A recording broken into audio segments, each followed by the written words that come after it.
السلام علیکم ورحمۃ اللہ وبرکاتہ۔ اعوذ باللہ من الشیطان الرجیم، بسم اللہ الرحمن الرحیم۔ اللہم صلی علی محمد وعلی آل محمد کما صلیت علی ابراہیم وعلی آل ابراہیم انک حمید مجید۔ اللہم بارک علی محمد وعلی آل محمد کما بارکت علی ابراہیم وعلی آل ابراہیم انک حمید مجید۔ رب اشرح لي صدري ويسر لي أمري واحلل عقدة من لساني يفقهوا قولي رب زدني علما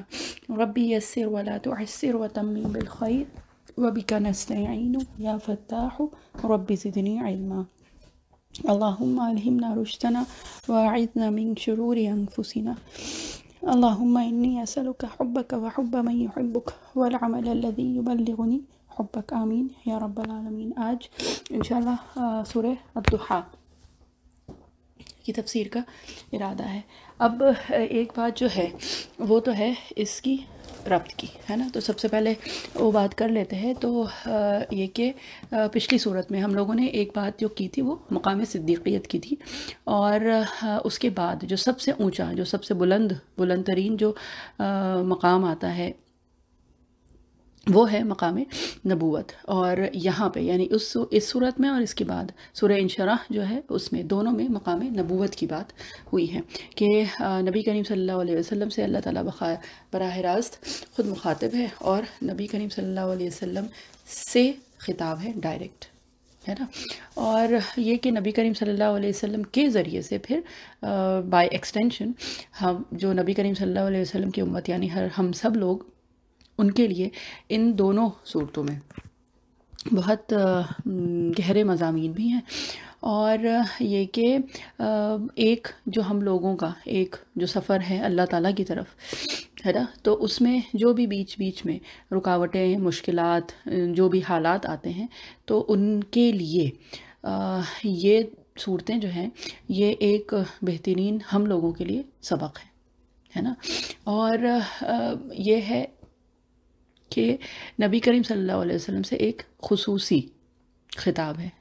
ٹھیک ہے، ایک انفرادی سطح پر اللہ تعالیٰ نے خطاب کر کے نبی کریم صلی اللہ علیہ وسلم سے جو فرمایا ہے، یہ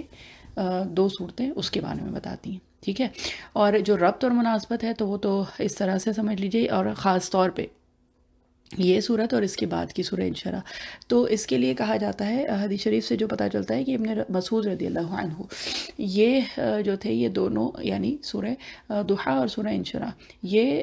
ایک ہی رکعت میں پڑھا کرتے تھے۔ اور یہ اس وجہ سے نہیں تھا کہ وہ ایک صورت مانتے تھے، کیونکہ وہ تو یہ کہ بالاتفاق جو 114 صورتیں جو ہے قرآن شریف کی وہ تو بالاتفاق ہے نا۔ یہ جو مناسبت ہے ان دونوں صورتوں کی، اس کے تحت حضرت عبداللہ بن مسعود رضی اللہ عنہ یہ ایک ہی رکعت میں پڑھا کرتے تھے، ٹھیک ہے۔ اب اس سے پہلے جو صورتیں تھیں ہم لوگوں نے سورہ شمس پڑھی، پھر سورہ لیل، اور اب سورہ ضحیٰ۔ تو سورہ شمس میں اگر یاد ہو تو ہم لوگوں کے شروع میں کتنی تھیں؟ 8 قسمیں تھیں، پھر سورہ لیل میں آ کے وہ 3 ہو گئی تھیں، اب سورہ ضحیٰ میں 2 قسمیں، ٹھیک ہے۔ اور دھیرے دھیرے یہ قسمیں جو ہیں وہ کم ہو رہی ہیں، اور جو مقسم علیہ ہے یعنی جو اصل مضمون ہے وہ رفتہ رفتہ پھیل رہا ہے، مطلب یہ کہ اس کی وضاحت ہو رہی ہے ان صورتوں میں، ٹھیک۔ اور ایک بات جو سمجھنے کی ہے، اور خاص طور پہ ان 2 صورتوں کے زیر یعنی ان دونوں صورتوں کے تحت جو سمجھنے والی بات ہے وہ یہ ہے کہ قرآن شریف میں اللہ تعالیٰ نے خود کیا فرمایا، وَلَقَدْ يَسَّرْنَا الْقُرْآنَ لِلذِّكْرِ فَهَلْ مِن مُدَّكِرٍ، ٹھیک ہے، کہ ہم نے قرآن کو آسان کر دیا ہے، ٹھیک۔ تو ایک بات تو یہ ہے کہ ایک طرف یہ تو ایک متضاد چیزیں ہو گئی نا، کہ ایک طرف تو قرآن شریف بہت آسان ہے جو اللہ تعالیٰ خود فرما رہے ہیں، اور دوسری طرف جو ہے کہ قرآن شریف اپنی گہرائی اور اپنے علم اور اس حکمت اور اس لحاظ سے نہایت مشکل، یا کہہ لیں کہ مشکل ترین کتاب، ٹھیک ہے۔ تو اس کو جو اکابرین اکرام ہیں انہوں نے جس طرح سے بتایا ہے کہ تذکر کے اعتبار سے قرآن جو ہے یہ بہت آسان کتاب ہے، ٹھیک ہے، اور تدبر بالقرآن کے اعتبار سے یہ مشکل ترین کتاب ہے، ٹھیک ہے۔ تو تذکر کے لیے یعنی تذکیر کے لیے، یاد دہانی کے لیے یہ بہت آسان ہے، لیکن تدبر کے لیے یعنی غور و فکر کے لیے اور اس کی حکمتیں سمجھنے کے لیے اور اس کا جو علم محیط ہے اس تک پہنچنے کے لیے یہ مشکل ترین کتاب ہے، ٹھیک ہے. پھر ایک اور بات جو آتی ہے کہ قرآن شریف جو ہے یہ کس زمانے میں اور کن لوگوں پہ نازل ہوا. ٹھیک ہے. اور اس میں جو اول مخاطبین تھے وہ کون تھے، ہے نا. تو وہ نبی کریم صلی اللہ علیہ وسلم کے زمانے میں اول مخاطبین جو اس وقت کے لوگ تھے وہ تھے، اور وہ حالات. ٹھیک ہے. تو زمانے کے اعتبار سے زمانہ نزول اور جو مقام نزول تھا، یعنی جس جگہ پہ قرآن شریف نازل ہوا، اور جس کو کہتے ہیں کہ مخاطب اولین، یعنی جو اول مخاطب جو تھے ان کے حساب سے تو یہ محدود ہوا. ٹھیک ہے. یعنی کہ اس وقت وہ نازل ہوا، لیکن جو ہدایات کے اعتبار سے یہ لامحدود ہے. یعنی ہر زمانے کے لیے، ہر طبقے کے لیے، ہر انسان کے لیے، ہر قسم کے لوگوں کے لیے، اور ہر جس کو کہتے ہیں نا انٹلیکٹ کے لیے، جو سطح ذہنی جو کہلاتا ہے انسان کا، تو ہر سطح کے لیے یہ قرآن ہدایت ہے. ٹھیک ہے نا. اب بات یہ ہے کہ ان دونوں صورتوں میں جب ترجمہ اور تفسیر جب دونوں ہوگی تو اس میں بہت زیادہ خیال رکھنے کی ضرورت ہے اور بہت احتیاط کی ضرورت ہے، کیونکہ یہاں پہ نبی کریم صلی اللہ علیہ وسلم سے بات ہو رہی ہے، ان سے خطاب ہو رہا ہے. تو ترجمے میں سب سے پہلے تو یہی ہے کہ بہت احتیاط کی ضرورت ہے، اور اللہ نہ کرے اگر کچھ کمی بیشی ہو جائے تو اللہ تعالیٰ ہم سب لوگوں کو معاف کرے. آمین. ہے نا. تو ایک تو یہ ہے کہ لغوی اعتبار سے اگر دیکھیں تو دونوں صورتیں، یعنی سورہ دحا بھی اور سورہ انشراح بھی بہت آسان ہے، الفاظ بھی مشکل نہیں ہے. لیکن یہ کہا جاتا ہے کہ کیونکہ بات نبی کریم صلی اللہ علیہ وسلم کے سلسلے میں ہو رہی ہے نا، تو محتاط ہونا ضروری ہے. اور اس کے ساتھ ساتھ جو ان صورتوں کا جو حق ہے نا، تو وہ جو بھی لغت کے ماہرین ہیں، چاہے وہ ہوں، چاہے جو اہل عقل ہیں ان کے جو ماہرین ہیں وہ، چاہے اہل منطق، کچھ بھی ہو، وہ ان صورتوں کا، اور ویسے تو پورے قرآن کا جو کما حقی ہے وہ حق تو ادا نہیں کر سکتے ہیں ہم لوگوں میں سے. ہم کیا، خیر جو اکابرین گزرے ہیں وہ بھی، چاہے وہ بڑے سے بڑا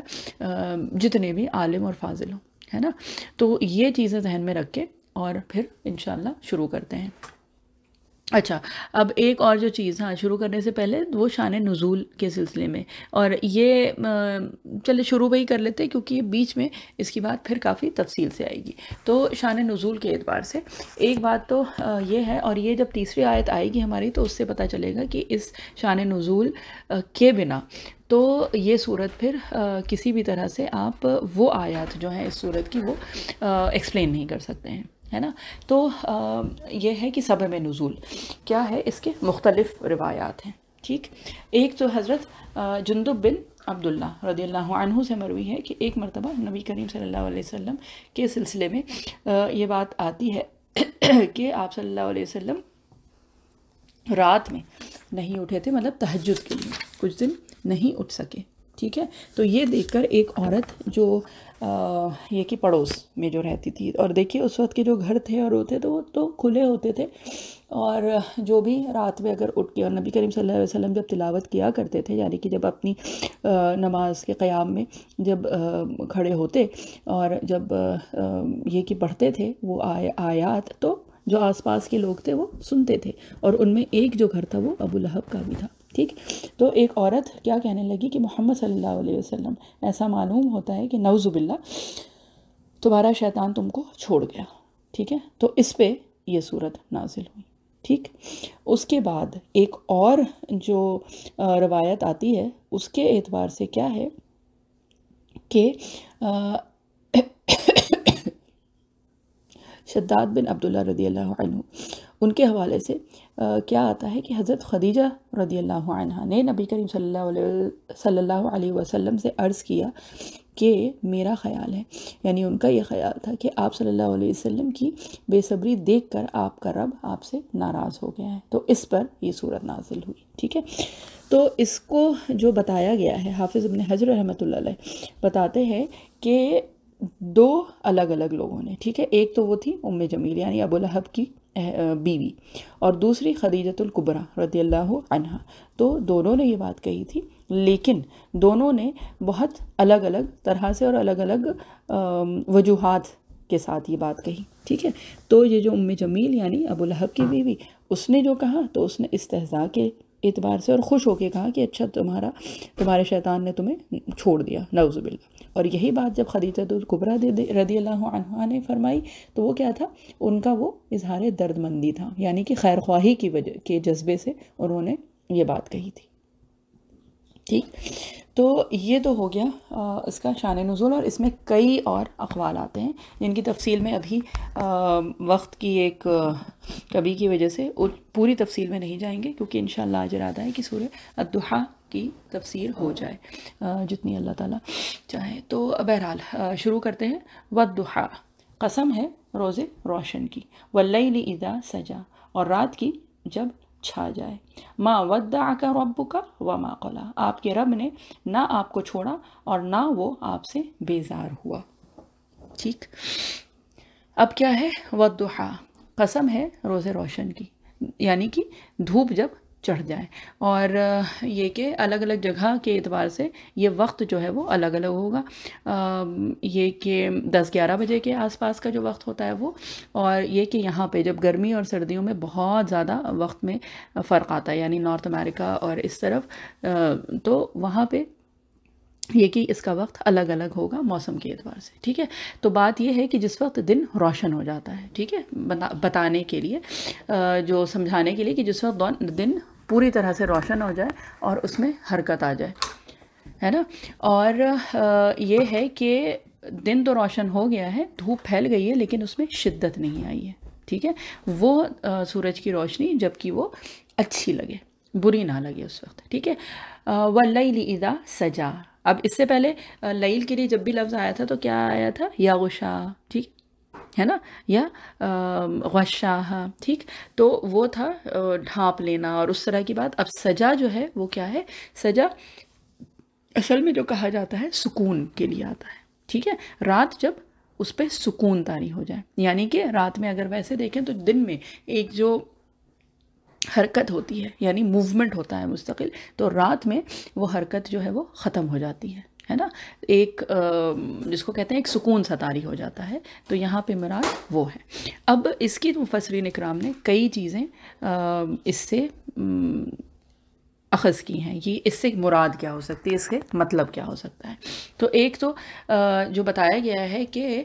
جو پہلی آیت یعنی والضحیٰ، تو اللہ تعالیٰ یہاں پہ یہ بتا رہے ہیں کہ جو وحی کا سلسلہ جو شروع ہوا تھا کہ کیا تھا کہ اس وحی نے سب کچھ روشن کر دیا تھا، ٹھیک ہے، اور وحی جو ہے اس نے سب کچھ روشن تو کیا، لیکن اس کی روشنی ایسی نہیں تھی کہ وہ سب کچھ جلا دے، ٹھیک ہے، یعنی کہ وہ روشنی تھی جو کہ اچھی لگے، ٹھیک۔ جب وہ لمبی رات کی جو تاریکی تھی، جو جس کو کہتے ہیں کہ گمراہی کی جو تاریکی تھی، وہ اس وحی کی روشنی نے ختم کر دی، اور یہ وحی کی روشنی جو ہے یہ ایسی نہیں تھی کہ بالکل چکا چوند ہو جائے، بلکہ وہ روشنی تھی جو پھیل گئی اور خوشنما ہو، یعنی اچھی لگے، ٹھیک ہے۔ اور اس کے بعد کیا ہے، واللیل اذا سجا، تو اس سے مراد کچھ مفسرین اکرام نے یہ بھی لیا ہے کہ یہ وہ رات ہے جبکہ یعنی کہ راتوں میں جب نبی کریم صلی اللہ علیہ وسلم قرآن شریف پڑھا کرتے تھے، یعنی اس کی تلاوت ہوتی تھی، ٹھیک ہے، اور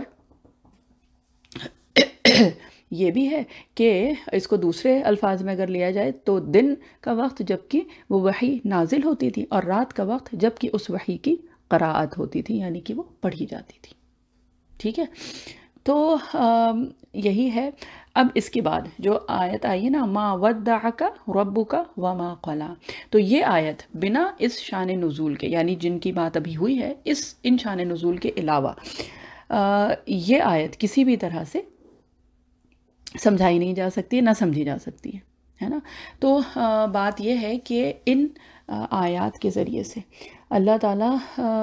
جو بتا رہے ہیں اور جو ہم لوگوں کے لیے سمجھنے والی چیز ہے وہ یہ ہے کہ ایک امید جو اللہ تعالیٰ نے اپنے نبی صلی اللہ علیہ وسلم کو دی تھی، ایک تسلی، ایک دلاسا جو دیا تھا، اور ایک انفرادی طور پہ یہ ایک خطاب ہے نبی کریم صلی اللہ علیہ وسلم سے اور ان کے ذریعے سے اب آپ صلی اللہ علیہ وسلم کی تمام امت پہ، کہ ایسا کبھی نہیں ہے کہ اللہ تعالیٰ ہم کو چھوڑ دیتے، کبھی بھی نہ کبھی ہوا ہے اور نہ یہ اس طرح سے کبھی ہوگا، ہے نا۔ تو کیا ہے، ما ودعک ربک وما قلی، آپ کے رب نے نہ آپ کو چھوڑا اور نہ وہ آپ سے بیزار ہوا۔ اور اس کی دوسری اگر تفسیر میں دیکھیں تو کیا ترجمہ آتا ہے، نہیں رخصت کیا آپ کو آپ کے رب نے اور نہ ہی وہ بیزار ہوا۔ ٹھیک ہے، تو بات یہی ہے کہ جب اس طرح کی بات ہوئی اور بیچ میں بہرحال وہی کا جو سلسلہ تھا وہ منقطع ہوا، یعنی کہ جبرائیل علیہ السلام جب نبی کریم صلی اللہ علیہ وسلم سے پہلے شروع میں پہلی مرتبہ جب غار حرا میں جب آئے تھے اور وہ جو ملاقات ہوئی تھی، اس کے بعد سورہ مدثر، سورہ مزمل تو یہ ہوئی تھی، اس کے بعد پھر کچھ دن یہ سلسلہ منقطع ہوا تھا۔ اب یہ کتنے دن تھی تو اس میں مختلف اقوال آتے ہیں، کچھ کے اعتبار سے یہ 10 دن تھا، کچھ جو کہتے ہیں کہ یہ 15 دن تھا اور کچھ کے مطابق یہ 40 دن تھا۔ ٹھیک ہے، تو یہ الگ الگ اقوال آتے ہیں اس کے سلسلے میں۔ تو بات جو ہے وہ یہی ہے کہ نبی کریم صلی اللہ علیہ وسلم کو یہ احساس ہوا اور بہت شدید احساس ہوا کہ کہیں ایسا تو نہیں ہے، ایک اندیشہ تھا کہ شاید میرا رب ناراض ہو گیا۔ ٹھیک ہے، اور بات جو تھی وہ یہ تھی کہ اس کا اثر نبی کریم صلی اللہ علیہ وسلم پہ بہت زیادہ ہوا تھا، اور اس کو اگر تھوڑا سا وقت دے دیا جائے تو یہ ہے کہ دیکھیں جو حساس طبیعت لوگ جو ہوتے ہیں، ہے نا، اور یہ کہ اللہ تعالیٰ سے جو ایک محبت نبی کریم صلی اللہ علیہ وسلم کو جو تھی، ہے نا، تو اس کا کیا تھا کہ اس کا تقاضا یہی تھا کہ ذرا سا ایک جس کو کہتے ہیں کہ وہ پاز ہوئی تھی وہی، ہے نا، لیکن نبی کریم صلی اللہ علیہ وسلم کے اوپر وہ بہت زیادہ شدید احساس تھا اس چیز کا۔ ٹھیک ہے، اور یہ تھا کہ کہیں ایسا تو نہیں کہ جو میرے رب کی جو شفقت، جو محبت جو تھی وہ کم ہو گئی ہے، یا میں جو اس کا مرکز تھا اب میں وہ مرکز نہیں رہا ہوں، ہے نا۔ تو نبی کریم صلی اللہ علیہ وسلم کو ایک اضطرابی کیفیت ہوئی، ایک تشویش ہوئی، ہے نا، کہ اور اس تشویش کے ماحول میں، یعنی اس وقت اللہ تعالیٰ نے یہ صورت نازل فرمائی۔ ٹھیک ہے، ودع، یہ وداع جو ہم کرتے ہیں نا، یہ اس کا قریب المعنی۔ ٹھیک ہے، تو ایک تو اس طرح سے ہم جب کسی کو الوداع کہتے ہیں تو ایک تو عارضی ہوتی ہے، ٹھیک ہے، عارضی طور پہ اس کو وداع کرتے ہیں کہ ابھی جا رہا ہے اور کچھ دن بعد آ جائے گا، اور ایک جو وداع ہوتی ہے وہ کیا ہوتی ہے کہ وہ مستقل ہوتی ہے، کہ یعنی اب ہم کو یہ پتہ ہے کہ اب اس سے دوبارہ ملاقات نہیں ہوگی۔ ٹھیک ہے، تو یہاں پہ جو بات آئی ہے وہ کیا ہے کہ نبی کریم صلی اللہ علیہ وسلم کی جو محبت تھی اس وحی سے، ٹھیک ہے، قرآن سے، وہ اللہ تعالیٰ کا جو کلام نبی کریم صلی اللہ علیہ وسلم پہ وحی کے سلسلے سے جو آتا تھا، ہے نا، تو یہ ہے کہ اللہ تعالیٰ نبی کریم صلی اللہ علیہ وسلم کو یہ بتا رہے ہیں کہ آپ کے رب نے آپ کو چھوڑا نہیں ہے۔ ٹھیک ہے، اور ودع، یہ اس کا مطلب یہ بیسیکلی جب کوئی گڑھا کھودا جاتا ہے نا تو اس کا جو اندرونی جو حصہ ہے نا اس کو وداع کہا جاتا ہے۔ ٹھیک ہے، جو قبر ہے اس کا جو اندرونی حصہ ہے اس کو بھی وداع کہتے ہیں۔ ٹھیک ہے، اور یہ کس حساب سے، کس اعتبار سے یہ ایسا کہ قبر کے اندر کا جو حصہ ہے اس میں کوئی بھی انسان، جو ہم سب لوگ ہیں اس میں سے کوئی بھی دوبارہ سے اس قبر کے گڑھے کے اندرونی حصے پہ کوئی نہیں جاتا ہے نا، یعنی کہ وہ چیز ہے جو کہ اس طرح سے کر کے اور چھوڑ دی جاتی ہے، جس کو ابینڈن کہا جاتا ہے نا، یعنی پوری طرح سے اس کو ترک کر دیا، وہاں پہ کبھی واپس پلٹ کے ہی نہ جائے، اس کو ودع کہا جاتا ہے۔ ٹھیک ہے، واو دال عین۔ ٹھیک، تو ودع یعنی کہ چھوڑ دینا، اور ہمیشہ کی طرح چھوڑ دینا، ہمیشہ کے لیے چھوڑ دینا۔ اور وما قلا، اب قلا سے کیا مراد ہے؟ ٹھیک، تو قلا جو ہے وہ کہا جاتا ہے جب ہم جس کو کہتے ہیں کہ کوئی چیز استعمال کرتے ہیں، جیسے فار ایگزامپل مثال کے طور پہ جب ڈٹرجنٹ استعمال کیا جاتا ہے نا، صابن، تو کیا ہوتا ہے کہ اس کو ہم استعمال کرتے ہیں اور جب اس کا کام ہو جاتا ہے، ٹھیک ہے، یعنی کہ مثال کے طور پہ کپڑا دھلنے کے لیے وہ استعمال کیا اور اس کو جو بھی رگڑا، یہ کیا وہ کیا، سب کچھ کیا، اور جب اس کا جب کام ہو گیا تو اس کو کیا کیا جاتا ہے، اس کو بہا دیا جاتا ہے نا، کیونکہ وہ گندگی ہے، وہ میل ہے، مطلب اس کو پھر رکھتے نہیں ہیں، اس کو بچا کے نہیں رکھا جاتا ہے، وہ اب ڈس ریگارڈ کر دیا جاتا ہے نا، ڈسمس آؤٹ کر دیا جاتا ہے کہ اس کو ایک گندگی سمجھ کے اور گندگی کی طرح اس کو ٹریٹ کیا جاتا ہے نا، تو وہ ہوتا ہے قلا۔ تو قلا معنی کے اعتبار سے دیکھیں تو ایک مطلب تیز لفظ ہے نا، مطلب تیز، سوری، مطلب یہ کہ ایک اس کا مطلب جو ہے وہ سخت ہے نا، اور مفسرین اکرام کے اعتبار سے یہ ایک وجہ ہے کہ یہاں پہ اللہ تعالیٰ نے قلا کے ساتھ کا نہیں لگایا۔ کا یعنی نبی کریم صلی اللہ علیہ وسلم کو جو ضمیر آتی ہے، یعنی جو نبی کریم صلی اللہ علیہ وسلم کے ساتھ جو جڑ جائے، تو وہ ضمیر یہاں پہ اللہ تعالیٰ نے نہیں لگائی، ٹھیک ہے، وما قلا کا یہاں پہ نہیں لگا ہے نا، جیسے اس سے پہلے ودع کا لگا تھا، تو یہاں پہ قلا ہی ہے اور کاف ہٹ گیا ہے یہاں سے اسی کی وجہ سے، ٹھیک۔ اور اس کے بعد کیا ہوا، وَلَلْآخِرَةُ خَيْرٌ لَكَ مِنَ الْأُولَىٰ، اور آپ کے لیے آخرت دنیا سے بہت بہتر ہے، ٹھیک ہے۔ لام یہاں پہ لیا جا رہا ہے کہ یہ لام القسم ہے، ٹھیک ہے، کہ اب اس کے بھی کافی مطلب جو ہے وہ بتائے جاتے ہیں، ٹھیک ہے، اور یہاں سے جو 5 آیات ہیں تو اس میں نبی کریم صلی اللہ علیہ وسلم کو ایک اضافی تسلی دی جا رہی ہے، ٹھیک ہے، جو مایوسی کی کیفیت جو تھی اللہ تعالیٰ اس میں تسلی دے رہے ہیں، ایک ری ایشورنس ہوتا ہے نا، حوصلہ دینا، حوصلہ افزائی کرنا، تو اب یہاں پہ وہ ہو رہا ہے جو اللہ تعالیٰ اپنے نبی صلی اللہ علیہ وسلم کو کر رہے ہیں، ٹھیک ہے، کہ آخرت کی زندگی اور دنیا کی زندگی، ٹھیک ہے، وَلَلْآخِرَةُ خَيْرٌ لَكَ مِنَ الْأُولَىٰ، ٹھیک ہے، ایک تو اس کا یہ مطلب ہے جو ابھی پڑھا گیا تھا، اور آپ کے لیے آخرت دنیا سے بہت بہتر ہے، ٹھیک ہے، اور ایک اس کا اور جو مطلب نکالا گیا ہے وہ کیا ہے کہ ہر آنے والا وقت پچھلے وقت سے بہتر ہوگا، ٹھیک ہے،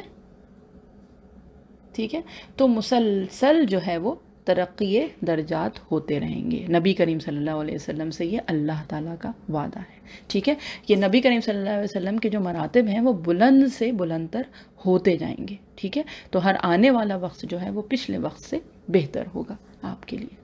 ٹھیک ہے، اب جو اور چیزیں آئیں گی تو وہ بہترین سے بہترین ہوتی جائیں گی، ٹھیک ہے، اور ویسے دیکھیں تو جب نبی کریم صلی اللہ علیہ وسلم کے پاس وحی کا آغاز ہوا تھا تو اس وقت کتنے لوگ تھے؟ چند لوگ تھے جنہوں نے آپ صلی اللہ علیہ وسلم کی بات مانی تھی، اور اس کے بعد دیکھے تو امت میں بہرحال اضافہ ہوتا چلا جا رہا ہے، اور وَلَلْآخِرَةُ خَيْرٌ لَكَ مِنَ الْأُولَىٰ، ٹھیک، تو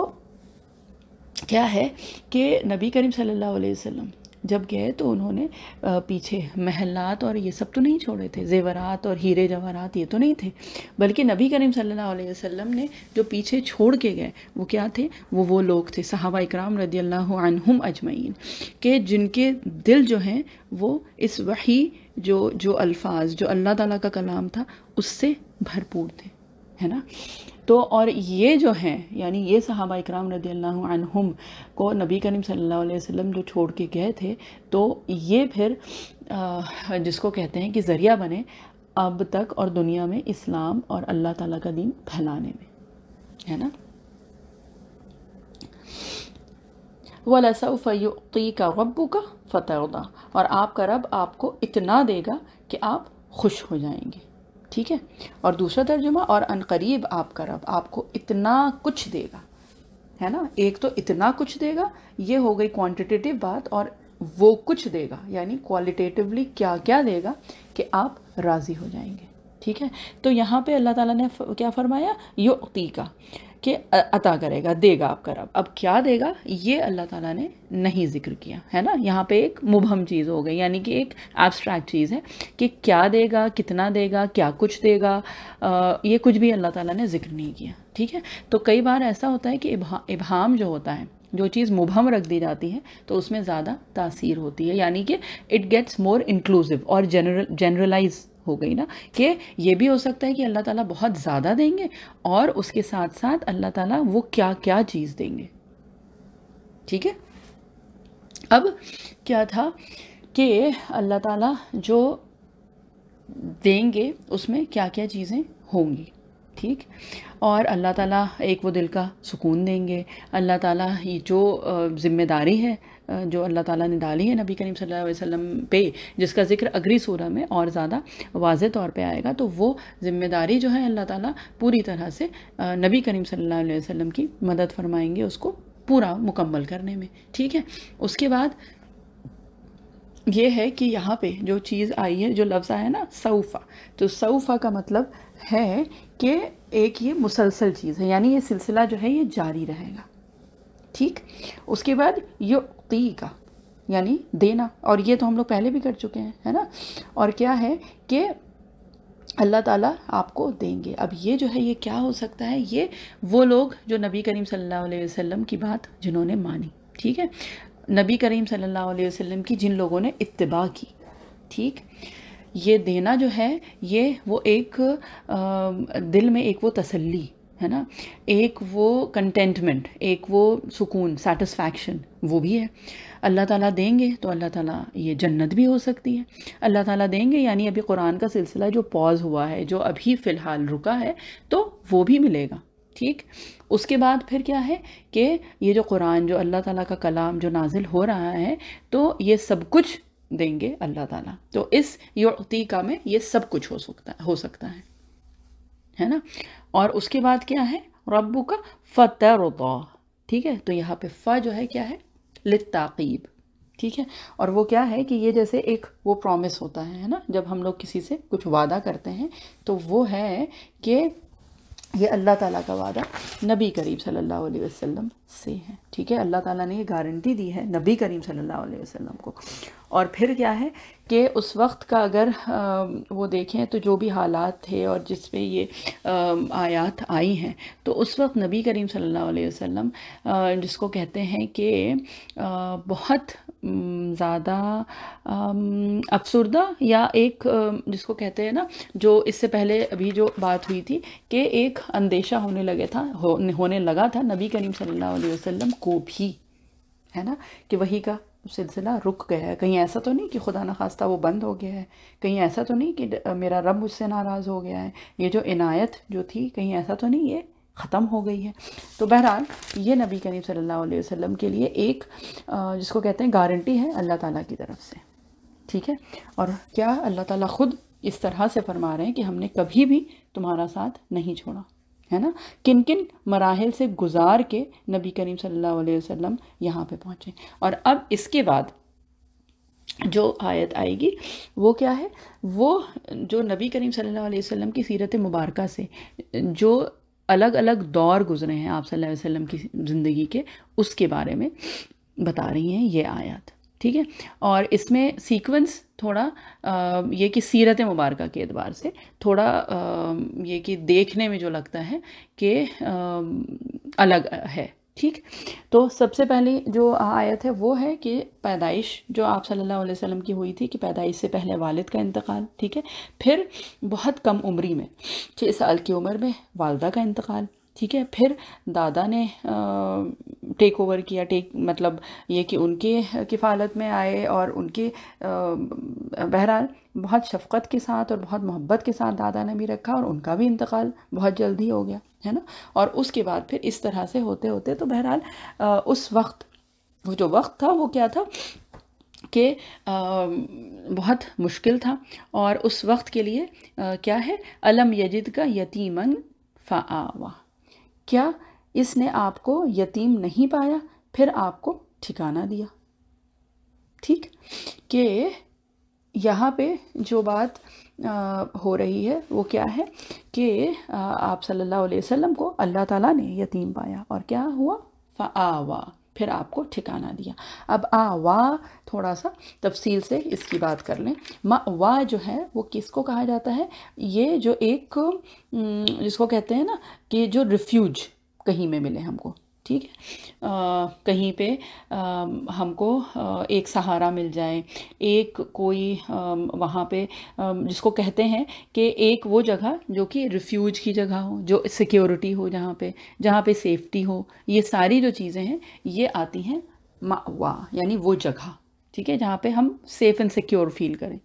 ٹھیک ہے. اسی طرح سے کسی کو سہارا، آسرا دینا، اس کو بھی آوا کہا جاتا ہے، ٹھیک ہے. کسی کے ساتھ ہمدردی کرنا،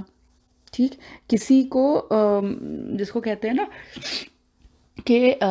اپنی سیفٹی اور سیکیورٹی میں لے لینا، ٹھیک. اور اسی طرح سے کسی کو محبت اور شفقت دکھانا.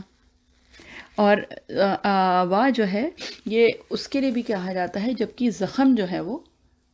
بہتر ہونے لگے، یعنی کہ وہ بھرنے لگے. تو اور ویسے اگر دیکھیں تو کیا ہے کہ جو یتیمی کا جو ایک زخم تھا نبی کریم صلی اللہ علیہ وسلم پہ، تو وہ اللہ تعالیٰ نے اس کو بھرا، اس کو ختم کیا ہے نا. اور محبت اور شفقت کے ساتھ اللہ تعالیٰ نے اس وقت نبی کریم صلی اللہ علیہ وسلم کے لیے آسانیاں کی، ٹھیک ہے، ٹھکانہ دیا، ٹھیک. وَوَجَدَكَ ضَالًّا فَهَدَى، اور اس نے آپ کو ناواقف پایا تو آپ کی رہنمائی کی. اب یہاں پہ یہ جو آیت ہے، یہ ترجمہ اگر ہم خود سے بھی پڑھ رہے ہیں یا جو بھی وہ کر رہے ہیں تو اس میں بہت زیادہ احتیاط کی ضرورت ہے، ٹھیک ہے. کیونکہ ضَالًّا ویسے جو آتا ہے وہ الگ الگ الفاظ میں آتا ہے، ٹھیک ہے. یہاں پہ کیونکہ یہ نبی کریم صلی اللہ علیہ وسلم کے لیے استعمال ہو رہا ہے تو اس میں اشد احتیاط کی ضرورت ہے، مطلب کہ بہت زیادہ احتیاط کی ضرورت ہے. اور وہ کیوں؟ وہ اس لیے کہ جب نبی کریم صلی اللہ علیہ وسلم کے لیے ان کے سلسلے میں جب کوئی چیز آتی ہے تو اس میں بہت زیادہ دھیان سے کرنا چاہیے. اور یہ کیوں؟ یہ اس لیے بھی کہ اللہ تعالیٰ خود سورہ حجرات ہے نا، سورہ حجرات جو کہ ہے سورہ نمبر 49، ٹھیک. تو سورہ حجرات کی جو شروع کی جو آیات ہے نا، یعنی آیت نمبر 2 ہی ہے یہ، تو اس میں اللہ تعالیٰ کیا فرما رہے ہیں کہ لمبی آیت ہے یہ، اس میں جو ایک حکم، جو ون آف دا احکام جو ہے وہ کیا ہے کہ ان تحبط اعمالکم وانتم لا تشعرون، کہ کہیں ایسا نہ ہو جائے کہ تم اپنے اعمال جو ہیں وہ ضائع کر دو اور تمہیں پتہ بھی نہ چلے، ٹھیک ہے. اور یہ جو ہے یہ خاص طور پہ نبی کریم صلی اللہ علیہ وسلم کے سلسلے میں یہ بات کے سلسلے سے یہ بات ہو رہی ہے، یعنی کہ جب تم نبی کریم صلی اللہ علیہ وسلم سے بات کرو. یہاں پہ اس وقت تو کچھ اعرابی تھے جن کے لیے جن کی تنبیہ کے لیے یہ آیات آئی تھی، اور اس کے علاوہ یہ ہم لوگوں کے لیے ہے کہ جب ہم نبی کریم صلی اللہ علیہ وسلم کے سلسلے میں بات کریں تو اس میں نہایت احتیاط کے ساتھ کام کرنے کی ضرورت ہے، ٹھیک ہے. تو کیا ہے کہ ضَالًّا فَهَدَى، ٹھیک. تو وہ کیا ہے کہ ہم نے آپ کو ناواقف پایا، جو اس کا جس کو کہتے ہیں کہ قریب تر جو وہ ہو سکتا ہے ترجمہ، ٹھیک ہے، وہ یہ ہے. اور آپ صلی اللہ علیہ وسلم کی شان کے مطابق ہی وہ کرنا ہے. اگر نہیں سمجھ میں آ رہا ہے کوئی الفاظ تو خاموشی بہتر ہے بجائے اس کے کہ ہم کوئی الفاظ ایسے نکال دیں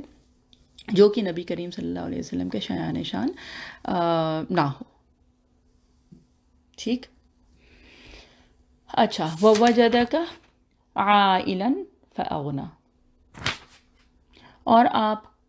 کو نادار پایا تو غنی کر دیا، ٹھیک. اچھا، اب ایک جو چیز ہے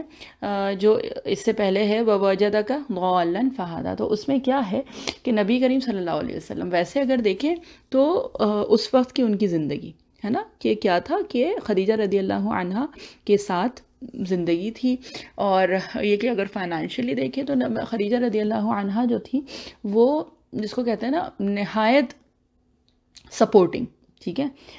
مطلب یہ کہ بیوی ہونے کے ناطے سے جو بھی حقوق، ماشاء اللہ لا قوت الا باللہ، خدیجہ الکبریٰ رضی اللہ عنہا نے ایک مثال قائم کی ہے. اور یہ کہ اس اعتبار سے اگر دیکھیں تو آپ صلی اللہ علیہ وسلم کے پاس مال تھا، اہل و عیال تھا، ٹھیک. تو نبی کریم صلی اللہ علیہ وسلم کو لیکن تب بھی ایک فکر لاحق رہتی تھی، اور وہ کیا تھا، جو آس پاس کا جو معاشرہ تھا، جو آس پاس کے لوگ تھے، جو اس وقت کا جو کا جو ایک جس کو کہتے ہیں نا گمراہی جو تھی، اس سے نبی کریم صلی اللہ علیہ وسلم بہت فکر مند رہتے تھے اور بہت پریشان رہتے تھے. جو بھی ناانصافی ہوتی تھی، جو بھی فحاشی اور بے حیائی تھی، پھر ہم لوگ پہلے بھی پڑھ چکے ہیں کہ جو نومولود جو بچیاں ہوتی تھی ان کو زندہ درگور کر دیا جاتا تھا. پھر بت پرستی اتنی تھی، اس کے بعد یہ کہ فحاشی تھی، اور جو بھی یہ کہ یتیموں کا مال ہڑپ کر لیا جاتا تھا، جو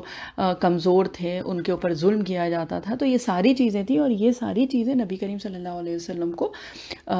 فکر مند کرتی تھیں، ہے نا. آپ صلی اللہ علیہ وسلم ان چیزوں کی فکر میں لگے ہوتے تھے اور اس کی وجہ سے پریشان بھی رہتے تھے. تو یہ وقت تھا، اور جب کہ نبی کریم صلی اللہ علیہ وسلم پھر جاتے تھے غار حرا میں غور و فکر کے لیے، ٹھیک ہے. اور وہاں پہ بھی جا کے یہ کہ خدیجہ رضی اللہ عنہا جو ہے وہ وہاں پہ یعنی غار حرا کا اگر راستہ دیکھیں یا اس کی چڑھائی دیکھیں تو پہاڑ پہ ہے اور مشکل راستہ ہے، آسان نہیں ہے. چٹان پہ سے چڑھ کے اوپر جانا پڑتا ہے نا. اور یہ کہ اس میں تو نہیں، یا اب کسی تفسیر میں ہوگا بھی، لیکن ایک بار کسی بیان میں ہی سنا تھا تو واقعی ایک وہ تھا کہ اس وقت اگر کم سے کم دیکھا جائے تو خدیجۃ الکبریٰ رضی اللہ عنہا کی عمر اس وقت تقریباً 55 برس، ہے نا، 55 ایئرز کی خاتون. اور وہ جو ہے وہ کھانا بنا کے اور اس کو لے کے اور جاتی تھی غار حرا میں نبی کریم صلی اللہ علیہ وسلم کو دینے کے لیے، ہے نا. تو بہرحال وہ سن کے تو ہم کو خود کافی شرمندگی ہوئی، اس کے آگے کچھ اور تفصیل بیان کرنے کی ضرورت بھی نہیں ہے. تو بہرحال تو پھر کیا ہے کہ اللہ تعالیٰ نے وہاں پہ پھر غار حرا میں نبی کریم صلی اللہ علیہ وسلم کو وہ وحی پہنچائی، ٹھیک. وَوَجَدَكَ عَائِلًا فَأَغْنَى. اب عائل جو ہے وہ کیا ہے؟ عائل ہوتا ہے جب کوئی بہت شدید ضرورت میں ہو، ٹھیک ہے، بہت زیادہ ضرورت مند کے لیے عائل آتا ہے، ٹھیک ہے. اور اصل میں عالہ جو ہے وہ کہا جاتا ہے ایک سمجھ لیجئے ایک ٹیمپریری سی ایک میک شفٹ روف ہوتی ہے نا، جو اس وقت لگائی جائے اپنے اوپر جس وقت بہت موسلادھار تیز بارش ہو رہی ہو، ٹھیک ہے. اسی طرح عالہ اس کو بھی کہا جاتا ہے جو کنواں ہوتا ہے نا، اس کے اس پہ جو بالٹی جس ویل پہ لگی ہوتی ہے جس کو پلی کہا جاتا ہے، تو اس کی جو دیوار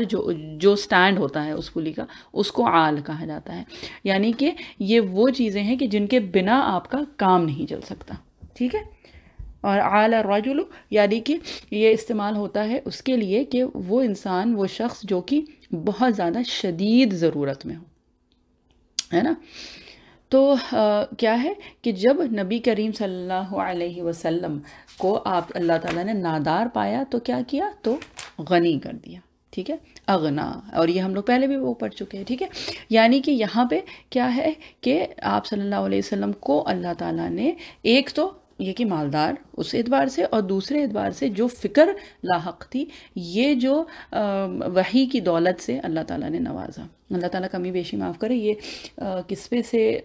وہ ہے کہ آپ کو غنی کر دیا، ٹھیک ہے. اب ان 3 آیات میں اللہ تعالیٰ نے کیا بتایا ہے نبی کریم صلی اللہ علیہ وسلم کو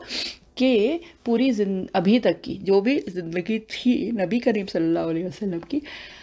تو اس میں اللہ تعالیٰ نے نبی کریم صلی اللہ علیہ وسلم کے لیے بہترین انتظام فرمایا ہے نا، ہر طرح سے، ٹھیک. تو جب بچپن میں بھی، پھر جب اور تھوڑے بڑے ہوئے تو پھر اللہ تعالیٰ نے اس وقت بھی نبی کریم صلی اللہ علیہ وسلم کے لیے انتظام کیا اور بہترین انتظام کیا. اور اس کے بعد پھر جو فکر ایک لاحق تھی، اور وہ تو ایک ایسی چیز تھی کہ اس کا وہ تو معاشرے میں پھیلی ہوئی تھی نا، چاہے وہ بت پرستی ہو اور یہ ناانصافی ہو اور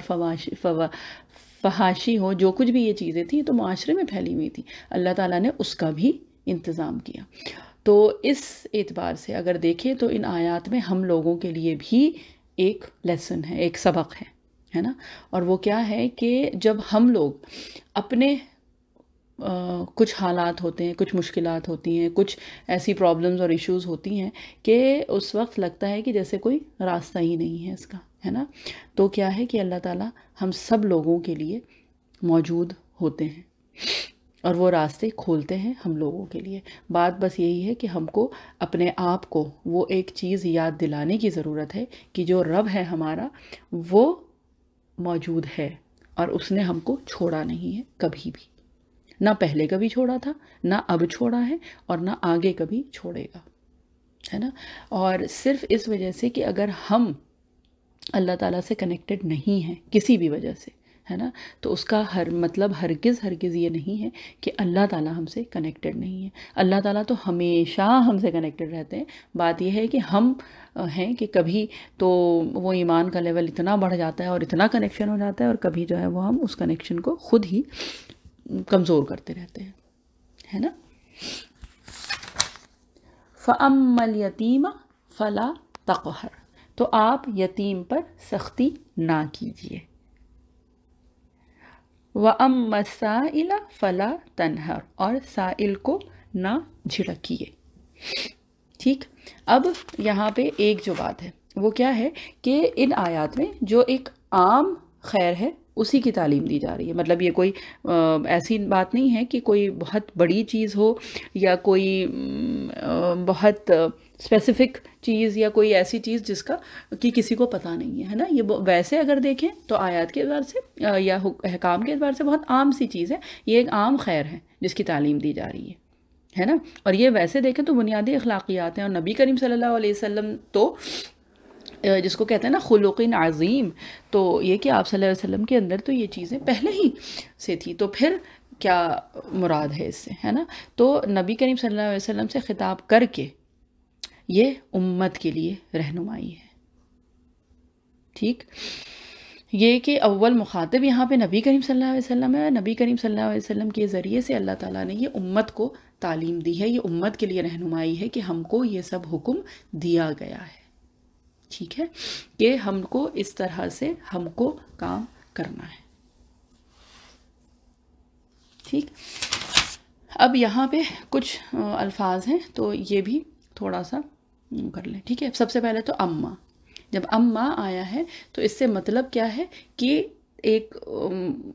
خصوصی طور پہ ایک یہ حکم آ رہا ہے، ٹھیک ہے، کہ اب کیا کرنا ہے، خاص طور پہ کیا کرنا ہے ہم نبی کریم صلی اللہ علیہ وسلم کو، اور ان کے ذریعے سے ہم لوگوں کو کیا حکم ہے کہ جو یتیم ہیں ان کو ہم ان کے ساتھ سختی نہ کریں، ٹھیک ہے۔ یہ تو خیر ترجمے ویسے ہم آپ کو بتا رہے ہیں، ویسے کیا ہے تقہر، ٹھیک ہے۔ تو یہ اگر ویسے دیکھیں تو اسماء الحسنہ میں سے بھی ایک نام اللہ تعالیٰ کا کیا ہے، القہار ہے نا۔ تو کیا ہے کہ یہ قہر، یہ کیا لفظ جو ہے اس کا مطلب یہ بیسیکلی وہ ہے کہ جب آپ کو اختیار ہو کسی بھی چیز پہ یا کسی پہ، اور کیا کرتے ہیں آپ اس کو ڈیلیکیٹلی ہینڈل نہیں کرتے، ٹھیک ہے، آپ اس کو رفلی ہینڈل کریں، ٹھیک ہے، تو وہ ہوتا ہے قہر، ٹھیک۔ اب جب لوگوں کے اوپر جب اس کا اطلاق کیا جائے کہ لوگوں کے اوپر جب قہر ہو تو وہ کس طرح سے کہ ان کے اوپر کچھ اس طرح کی سختی آ جائے، ٹھیک ہے، آپ ان کے اوپر ایسے مسلط ہونے لگیں، ان کو ڈومینیٹ کریں، یا پھر ان کو ڈرانا دھمکانا، یہ ساری چیزیں اس میں آ جاتی ہیں، ٹھیک ہے۔ یا پھر یہ کہ ان کے اوپر اس طرح سے زور زبردستی کرنا کہ ان کے پاس اور کوئی چوائس ہی نہ رہے، ٹھیک ہے۔ اور یہ جو ہے یہ ایموشنلی بھی ہو سکتا ہے کہ آپ کسی سے اتنے زیادہ ایموشنلی بات کریں، اس کو اتنا ایموشنل بلیک میل کریں کہ اس کے پاس اور کوئی چارہ ہی نہ بچے، یا پھر فزیکلی بھی ہو سکتا ہے کہ آپ فزیکلی زور زبردستی کریں، یا پھر صرف یہ ہوتا ہے کہ آپ الفاظ کہہ کے اس کو اتنا جس کو کہتے ہیں کہ ڈومینیٹ کر لیں یا اوورویلم کریں کہ اس کے پاس اور کوئی چارہ ہی نہ بچے سوائے اس کے کہ جو آپ کہہ رہے ہیں وہ بات اس کو ماننی ہی پڑے، ہے نا، کہ وہ مجبور ہو جائے کرنے پہ وہ چیز، ٹھیک۔ اس کے بعد یہ اس سے مراد قہرہ یہ بھی ہوتا ہے کہ آپ کسی کو شرمندہ کریں اس طرح سے کہ وہ پھر اس شرمندگی میں آ کے وہ کام کرے، ٹھیک ہے۔ تو قہرہ یہ ساری چیزیں اس پہ آتی ہیں، ٹھیک ہے۔ فلا کیا آیا ہے، فلا تقہر، تو اس سے مراد کیا ہوئی پھر کہ جو یتیم ہے تو ان کو آپ جس کو کہتے ہیں کہ ان کی بے عزتی نہ کریں، ٹھیک ہے، ان کو ڈس ریگارڈ نہ کریں، ان کو ڈس رسپیکٹ نہ کریں، ٹھیک ہے، یا پھر کسی بھی طرح سے ان کی جو ایک وقار ہے، جو ان کی جو عزت ہے، اس کو نیچا نہ کریں، ٹھیک ہے، اس کو نیچا نہ دکھائیں۔ اور یاد ہو اگر تو یہ پہلے بھی سورہ فجر میں بھی آیا ہے، سورہ معون میں بھی آ چکا ہے، تو بہرحال یہ جو ہے یہ ایک حکم ہے۔ اور ویسے اگر دیکھیں آیات کو جوڑتے ہوئے تو کیا ہے کہ اس سے پہلے اللہ تعالیٰ نے نبی کریم صلی اللہ علیہ وسلم سے کیا فرمایا، الم یجدک یتیمن فآوا، کہ کیا اس نے یعنی اللہ تعالیٰ نے آپ کو یتیم نہیں پایا پھر آپ کو ٹھکانہ دیا، ہے نا، تو پھر اب کیا ہے کہ فَأَمَّا الْيَتِيمَ، تو اب کیا ہے کہ جب یتیم کوئی ہو تو پھر آپ اس کے ساتھ سختی نہ کیجیے، ٹھیک۔ وَأَمَّا السَّائِلَ فَلَا تَنْهَرْ، اور پھر دیکھیے اما آ گیا، اور سائل، سائل کہتے ہیں کچھ ویسے اگر ترجمہ کریں تو کیا ہے کہ یہاں پہ ترجمے میں تو سائل ہی ہے، ٹھیک ہے، اور ویسے ہم جب سائل کہتے ہیں تو مانگنے والا ترجمہ کرتے ہیں نا، لیکن سائل جو ہے کہ جو کچھ آپ سے ہاں مانگے ہی، لیکن یہ کہ ضروری نہیں ہے کہ وہ آپ سے پیسہ مانگے یا مال ہی مانگے، وہ آپ کا وقت مانگ سکتا ہے، آپ سے کوئی جس کو کہتے ہیں نا علم مانگ سکتا ہے، کوئی مشورہ مانگ سکتا ہے، کوئی رہنمائی مانگ سکتا ہے، تو یہ ان ساری چیزوں کا مطلب اس سائل میں آ گیا، تو ان کے لیے کیا ہے فلا تنہر، ٹھیک ہے، تو ان کو جھڑکیے نہ مت، یعنی ان کو ڈانٹیے مت، ان سے بدتمیزی سے بات مت کریے، یا پھر ان سے، اور یہ سب یہ ایک عمومی طور پہ جو ہم لوگوں کو خطاب ہے اس کے لیے، کیونکہ نبی کریم صلی اللہ علیہ وسلم تو یہ ساری جو اخلاقیات والی جو چیزیں تھی تو وہ تو نبی کریم صلی اللہ علیہ وسلم کے اندر جس کو کہتے ہیں کہ بلند ترین تھی، ہے نا، تو کیا ہے کہ اور ویسے اگر دیکھیں تو سوال کے اعتبار سے ہے نا، سیرت مبارکہ سے جو ہم لوگوں کو بھی پتہ چلتا ہے کہ صحابہ اکرام رضی اللہ عنہم اجمعین انہوں نے نبی کریم صلی اللہ علیہ وسلم سے اگر سوال کے اعتبار سے پوچھے تو کیا کیا سوال کیے کہ مطلب اب ہم لوگ وہ پڑھتے ہیں حدیث شریف میں یا سیرت میں تو واقعی حیرانی ہوتی ہے کہ نبی کریم صلی اللہ علیہ وسلم وہ کیسے معلم تھے کہ آپ صلی اللہ علیہ وسلم سے عورتوں نے مردوں نے کس کس طرح کے سوال کیے، یعنی کہ وہ ایک ڈسٹنس نہیں تھا، ہے نا، وہ فاصلہ نہیں تھا کہ نہیں ہم یہ سوال کیسے پوچھ سکتے ہیں، یہ کمفورٹ لیول کریٹ کیا تھا نبی کریم صلی اللہ علیہ وسلم نے، ہے نا۔ اور یہاں پہ تو اللہ تعالیٰ معاف کرے، ہم لوگوں کا تو گھر میں اتنا کمفورٹ لیول نہیں ہوتا ہے اپنی اولادوں سے کہ ہماری اولاد اگر کچھ پوچھے تو اس سے پہلے ہی ڈر جائے، اور اگر وہ ہمت کر کے کچھ پوچھے بھی تو ہم ہی پتہ نہیں کیا ہونے لگتا ہے کہ مطلب اس کی ہمت کیسے ہوئی وہ کرنے کی، ہے نا۔ تو بات یہ ہے کہ نبی کریم صلی اللہ علیہ وسلم سے اگر صحابہ اکرام پوچھ سکتے تھے کچھ بھی تو پھر ہم اور آپ کیا چیزیں۔ اور اسی طرح اگر یاد ہو تو جب جو آدم علیہ السلام کو بنانے کی بات کی تھی اللہ تعالیٰ نے کہ، اور اس کے بعد پھر کیا تھا، فرشتوں نے اللہ تعالیٰ سے سوال کیا تھا کہ آپ اس کو بنانے کی بات کر رہے ہیں جو کہ زمین میں فساد مچائے گا، اور یہاں ہم ہیں کہ آپ کی تسبیح اور تحمید کرتے ہیں، ہے نا، آپ کی پاکی بیان کرتے ہیں، تو فرشتوں نے تو اللہ تعالیٰ سے بھی سوال کر لیا تھا، پوچھ لیا تھا، جب ان کے ذہن ان کو جب وہ جس کو کہتے ہیں کہ وہ سوال ان کے ذہن میں آیا تو پھر یہ کہ ہم لوگوں سے اگر کوئی کچھ پوچھتا ہے، کوئی مانگتا ہے، کچھ وہ کرتا ہے تو پھر ہم جس کو کہتے ہیں نا کہ اس کو کیسے جھڑک سکتے ہیں، ٹھیک۔ تو اچھا، تنہر جو ہے وہ ایک چیز اور جو آئے گی یہاں پہ وہ کیا ہے، اس کا اگر روٹ ورڈ دیکھیں جو ثلاثی مجرد ہے نا، وہ کیا ہے، نون ہا را، نہر، جو ہم اردو میں بھی نہر جو کہتے ہیں دریا، ندی، ہے نا، اس کے لیے۔ تو اب اس سے مناسبت کیا ہے، وہ یہ ہے کہ جیسے ایک ندی ہوتی ہے نا کہ وہ اپنے اندر ڈبا لیتی ہے نا، یعنی کہ جب کوئی آدمی اس کے اندر جاتا ہے تو ڈوب جاتا ہے، مطلب وہ ہو جاتا ہے، اپنے کنٹرول میں نہیں رہتا، ٹھیک۔ تو اسی طرح سے فلا تنہر، تو وہ کیا ہے کہ کسی کو اس طرح سے چھڑک دینا یا کسی سے اس انداز میں بات کرنا یا اپنے جو ایک تاثرات ہیں، کبھی ہوتا ہے نا کہ صرف چہرے کے جو تاثرات ہوتے ہیں وہ ہم ایسے کر لیتے ہیں کہ ہم اس کو یہ کہ اتنا الفاظ سے چوٹ نہیں پہنچا سکتے تھے جتنا صرف انداز سے ہم نے اس کو چوٹ پہنچا دی ہے نا۔ تو فلا تنہر سے مراد کیا ہے کہ کسی کو اس طرح سے مت ٹریٹ کرو، اس طرح سے مت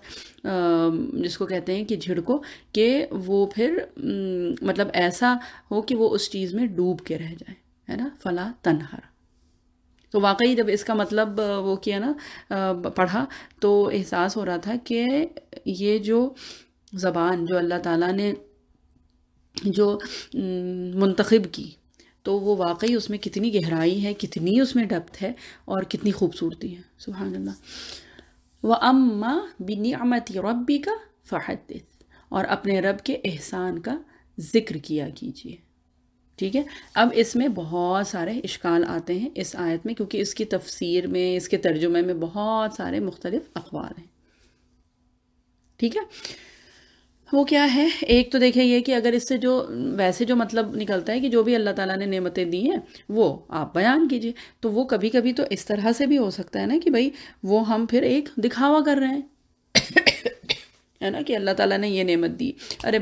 خوبصورتی کی نعمت دی تو میں وہ اس کو دکھا رہی ہوں، دولت کی نعمت اللہ تعالیٰ نے دی میں اس کی شہرت کر رہی ہوں، ہے نا،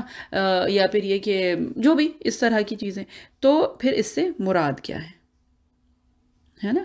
تو مراد اس سے جو ہے یہ مفسرین اکرام نے بڑا تفصیل سے بیان کیا ہے، ٹھیک ہے۔ اور وہ کیا ہے کہ ایک حدیث شریف پہلے وہ کر لیتے ہیں، سن لیتے ہیں، ٹھیک ہے، کہ علی رضی اللہ عنہ جو ہیں وہ کچھ لوگوں کے بارے میں بتا رہے تھے اور ان کی خوبیاں بیان کر رہے تھے، تو پھر علی رضی اللہ عنہ سے لوگوں نے پوچھا کہ آپ اپنے بارے میں بتائیے، ٹھیک۔ تو پھر علی رضی اللہ عنہ نے کیا فرمایا کہ اللہ تعالیٰ نے ایک جس کو کہا جاتا ہے نا کہ خود پسندی، تو اس سے منع فرمایا ہے، ٹھیک۔ تو پھر لیکن لوگوں نے پھر یہی آیت جب بیان کی، مطلب یہ آیت جب تلاوت کی، تو پھر علی رضی اللہ عنہ نے کیا بتایا، انہوں نے یہ بتایا اور پھر انہوں نے ایک دو چیزیں اپنے بارے میں بھی ذکر کی، ٹھیک ہے۔ اور وہ کیا تھیں، وہ جو نعمتیں اللہ تعالیٰ نے ان کو عطا کی تھیں، ٹھیک ہے۔ اور اس میں جو نعمت جس کی بات ہوئی ہے، جو کہ مفسرین اکرام جمہور کا جو ایک وہ آتا ہے کہ جو سب سے بڑی نعمت جو ہے آپ کے رب کی، وہ کیا ہے، قرآن۔ تو اگر بات کرنی ہے تو قرآن کی بات ہو، ٹھیک ہے، اگر آپ کو بات آگے پہنچانی ہے تو قرآن کو آگے پہنچائیے، ٹھیک ہے۔ اس کے علاوہ نعمت سے مراد یہ بھی ہو سکتا ہے کہ کتنی دفعہ ہوتا ہے ہم لوگوں کی اپنی اپنی زندگیوں میں کہ ہم لوگوں کے اوپر مشکلات یا حالات، مشکل وقت آتا ہے نا، اور اس میں پھر اللہ تعالیٰ ہماری کسی نہ کسی طرح سے مدد کرتے ہیں، ہے نا۔ کئی بار ایسا ہوتا ہے کہ ہم کو دکھائی دیتا ہے، سمجھ میں آتا ہے، کئی بار یہ ہوتا ہے کہ نہ سمجھ میں آتا ہے اور نہ دکھائی دیتا ہے نا۔ لیکن بات یہ ہے کہ وہ جو نعمتیں ہیں وہ یاد رکھیں، اور وہ یاد کر کے اگر کسی اور کو آپ مشکل میں دیکھیں تو آپ اس کو یہ بتائیے کہ ہاں میرے ساتھ بھی یہ مشکل ہوئی تھی اور اللہ تعالیٰ نے میرے اوپر عنایت کی، یعنی مجھے نوازا، میرے اوپر وہ نعمت جو ہے اللہ تعالیٰ کی آئی اور اللہ تعالیٰ نے مجھے اس سے اس طرح سے باہر نکالا، ہے نا۔ تو ایک جس کو کہتے ہیں کہ دوسرے کو امید دینے والی چیز، ٹھیک ہے۔ تو کیا ہے، نعمت ربک، ہے نا، یعنی کہ جو اللہ تعالیٰ نے جس طرح سے آپ کو مشکل وقتوں میں آپ کی مدد کی ہے کسی کے ذریعے سے، کہ جس طرح سے بھی، تو وہ آپ لوگوں کو بتائیے، اور ایک بیسیکلی گیونگ دیم ہوپ، یعنی کہ ایک امید جگانا ہے سب میں۔ اور دیکھیں اگر تو یہ پوری صورت جو ہے وہ کیا ہے کہ ایک جس کو کہتے ہیں تدریجاً یہ چل رہی ہے، ٹھیک ہے۔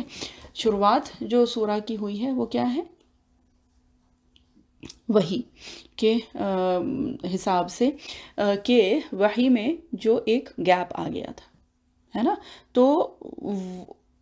وہ ہے شان نزول نا اس صورت کا۔ تو بات یہ ہے کہ جس طرح سے وحی کا آنا ضروری ہے، اسی طرح سے وحی میں فصل بھی ضروری ہے، یعنی کہ وحی میں گیپ ہونا بھی ضروری ہے۔ اس لیے کہ حدیث شریف سے اگر دیکھیں تو بہت زیادہ روایات سے پتہ چلتا ہے کہ یہ وحی کا آنا نبی کریم صلی اللہ علیہ وسلم پہ بہت بھاری اور سخت بھی ہوتا تھا، کہ اگر کسی سواری پہ سوار رہتے تھے آپ صلی اللہ علیہ وسلم تو وہ سواری اس بوجھ سے، وحی کے بوجھ سے بیٹھ جاتی تھی، ٹھیک ہے۔ کسی یہ کہ شخص کوئی صحابی رضی اللہ عنہ، ان کے اوپر اگر آپ صلی اللہ علیہ وسلم کا گھٹنا مبارک ہوتا تھا تو وہ جو دوسرا جو بھی شخص تھا تو اس کو ایسا لگتا تھا کہ جیسے کس قدر وزن آ گیا ہے اس کے اوپر، ہے نا، ان کے اوپر۔ تو یہ کہ یہ وحی کی سختی اور ثقیل مطلب مشکل ترین اوقات ہوتی تھی آپ صلی اللہ علیہ وسلم کے لیے، بھاری ہوتی تھی وہ وحی، ٹھیک ہے۔ اور وہی اگر دیکھیں تو سورہ حشر میں آیا نا، لو انزلنا ھذا القرآن علی جبل لرأیتہ خاشعا متصدعا من خشیۃ اللہ، کہ اگر یہ قرآن پورا کا پورا نازل ہوتا کسی پہاڑ پہ بھی تو کیا ہوتا کہ وہ پھٹ جاتا، ہے نا۔ تو یہ وحی جو ہے یہ آسان چیز نہیں تھی، تو اس وجہ سے نبی کریم صلی اللہ علیہ وسلم پہ بھی وقتاً فوقتاً آئی، ایک بار میں ایک مرتبہ، ایک جس کو کہتے ہیں ایک بارگی نہیں آئی۔ تو کیا ہے کہ جس طرح دن ضروری ہے اسی طرح رات بھی ضروری ہے، تو اسی طرح سے جس طرح وحی ضروری ہے اسی طرح سے وحی میں جو گیپس ہیں، جو فصل ہے وہ بھی ضروری ہے نا۔ اس کے بعد کیا تھا کہ آپ کے رب نے آپ کو چھوڑا نہیں ہے، ٹھیک، ایک تسلی، ایک دلاسا، ہے نا، اللہ تعالیٰ نے دیا ہے نبی کریم صلی اللہ علیہ وسلم کو، اور نبی صلی اللہ علیہ وسلم کے ذریعے سے ہم سب لوگوں کو، کہ کبھی بھی ایسا نہیں ہوتا کہ اللہ تعالیٰ نے ہم کو چھوڑ دیا، ٹھیک۔ اس کے بعد پھر جو آیت، اگر آیات کے اعتبار سے اگر ہم لوگ چلیں تو کیا ہے کہ ما ودعک ربک وما قلی، ٹھیک ہے۔ تو یہاں پہ جو غم تھا آپ صلی اللہ علیہ وسلم کا، اللہ تعالیٰ وہ ہٹا رہے ہیں، ٹھیک ہے۔ وَلَلْآخِرَةُ خَيْرٌ لَكَ مِنَ الْأُولَىٰ، تو یہاں پہ کیا ہے، یہاں پہ ایک امید دلائی جا رہی ہے نبی کریم صلی اللہ علیہ وسلم کو، تسلی ہے، ایک امید ہے، there is hope، ٹھیک ہے، جو ایک وہ ہے نا، ایک آپٹمسٹک ہونے کا، کہ آگے کی جو چیزیں ہیں وہ بہتر ہوں گی، ٹھیک۔ اس کے بعد کیا ہے، وَلَسَوْفَ يُؤْتِيكَ رَبُّكَ فَتَرْضَىٰ، تو یہاں پہ اللہ تعالیٰ یاد دلا رہے ہیں اب نبی کریم صلی اللہ علیہ وسلم کو، اور اس کے بعد کی جو 3 آیات ہیں وہ وہی چیز ہے جو کہ آپ صلی اللہ علیہ وسلم کی سیرت مبارکہ میں گزر چکی تھی، ٹھیک ہے۔ کیا کیا اللہ تعالیٰ نے آپ صلی اللہ علیہ وسلم کے لیے، أَلَمْ يَجِدْكَ يَتِيمًا فَآوَىٰ وَوَجَدَكَ ضَالًّا فَهَدَىٰ وَوَجَدَكَ عائلاً فأغنیٰ، ٹھیک ہے۔ تو ایک جو اللہ تعالیٰ نے عنایت کی آپ صلی اللہ علیہ وسلم پہ، کیا، آوا، ٹھکانہ دیا، ہدا، ہے نا، یعنی کہ رہنمائی کی، اور اغنا یعنی کہ آپ صلی اللہ علیہ وسلم کو انڈیپینڈنٹ بنایا، یعنی کہ جو لوگوں کی جو ضروریات، جو ضرورت تھی آپ صلی اللہ علیہ وسلم کو، اس سے اوپر کر دیا، اس سے غنی کر دیا اللہ تعالیٰ نے نبی کریم صلی اللہ علیہ وسلم کو، ٹھیک ہے۔ تو اگر ویسے دیکھیں تو زندگی میں کسی بھی انسان کو اگر چاہیے تو اس سے زیادہ اور کچھ چاہیے بھی نہیں، ہے نا۔ ہم لوگوں کی پوری زندگی جو ہے اس میں اس سے زیادہ ہم لوگ کسی کو بھی اور نہیں چاہیے، ہے نا، کہ اللہ تعالیٰ کی پناہ میں ہو، کہ اللہ تعالیٰ کی طرف سے گارنٹی ہے پروٹیکشن کی، اس کے علاوہ رہنمائی، ہدایت، گائیڈنس، اور اس کے علاوہ ایک اور کیا چیز، کہ آپ کو لوگوں کی ضرورت نہ ہو، ہے نا، لوگوں کی محتاجی کسی بھی طرح سے، نہ ایموشنل، نہ فائنانشیل، نہ فزیکل، نہ مورل، کوئی بھی آپ کو ضرورت نہ ہو، آپ کسی کی بھی، لوگوں میں، انسانوں میں، ہے نا، کہ ایک دعا بھی ویسے وہ کرتے نا کہ اللہ تعالیٰ اپنے علاوہ کبھی کسی کا محتاج نہ بنائے، ہے نا۔ تو اگر یہ 3 چیزیں ہیں تو بس ہو گیا، اس کے زیادہ کی اور ضرورت ہی نہیں ہے نا۔ تو یہ اگر دیکھیں تو نعمتوں میں سب سے بڑی جو نعمتیں ہیں وہ یہی ہیں جو اللہ تعالیٰ نے ذکر فرمائی ہیں ان آیات میں، ہے نا۔ اس کے بعد پھر آ گیا جو آخر کا جو حصہ ہے سورہ کا، اور وہ کیا ہوا کہ اب جب یہ ساری چیزیں آ گئیں نبی کریم صلی اللہ علیہ وسلم کے پاس، تو اب کیا ہے، اب آپ کو یہ کرنا ہے نا، کہ دوسرے کو امید دلانی ہے، اس کو تسلی دینی ہے، ٹھیک ہے نا۔ اور اسی طرح سے اگر کوئی آپ سے کچھ پوچھتا ہے، کچھ مانگتا ہے، وہ ہے تو آپ وہ بھی ادا کریں، اور یہ ساری چیزیں کیا ہے کہ آخر جو حصہ ہے اس میں، اور پھر جو لاسٹ آیت ہے وہ کیا ہے کہ جو بھی اللہ تعالیٰ نے یہ نعمتیں جو آپ کو عطا فرمائی ہیں نا، تو ان کی بات کریے، یعنی یہ بتائیے، مطلب اس کا یہ بھی کہ اگر آپ کسی یتیم کے پاس جائیں تو اس کو یہ بتائیے، اس کو یہ دلاسا دیجیے، تسلی دیجیے کہ ہاں یہ ہوا تھا میرے ساتھ بھی، ہے نا، اور لیکن اللہ تعالیٰ نے یہ کیا، ٹھیک ہے۔ اس کے بعد اسی طرح سے جو بھی آپ کے اپنے ایکسپیرینسز ہیں، جس طرح سے اللہ تعالیٰ نے آپ کو ان مشکلات سے نکالا ہے، تو اس سے آپ دوسروں کو امید دلائیے، ہے نا، اور یہ کہ سب کچھ ٹھیک ہو جائے گا انشاءاللہ۔ تو وہ امید، وہ جو ہوپ ہے، وہ اس سورہ میں بہت زیادہ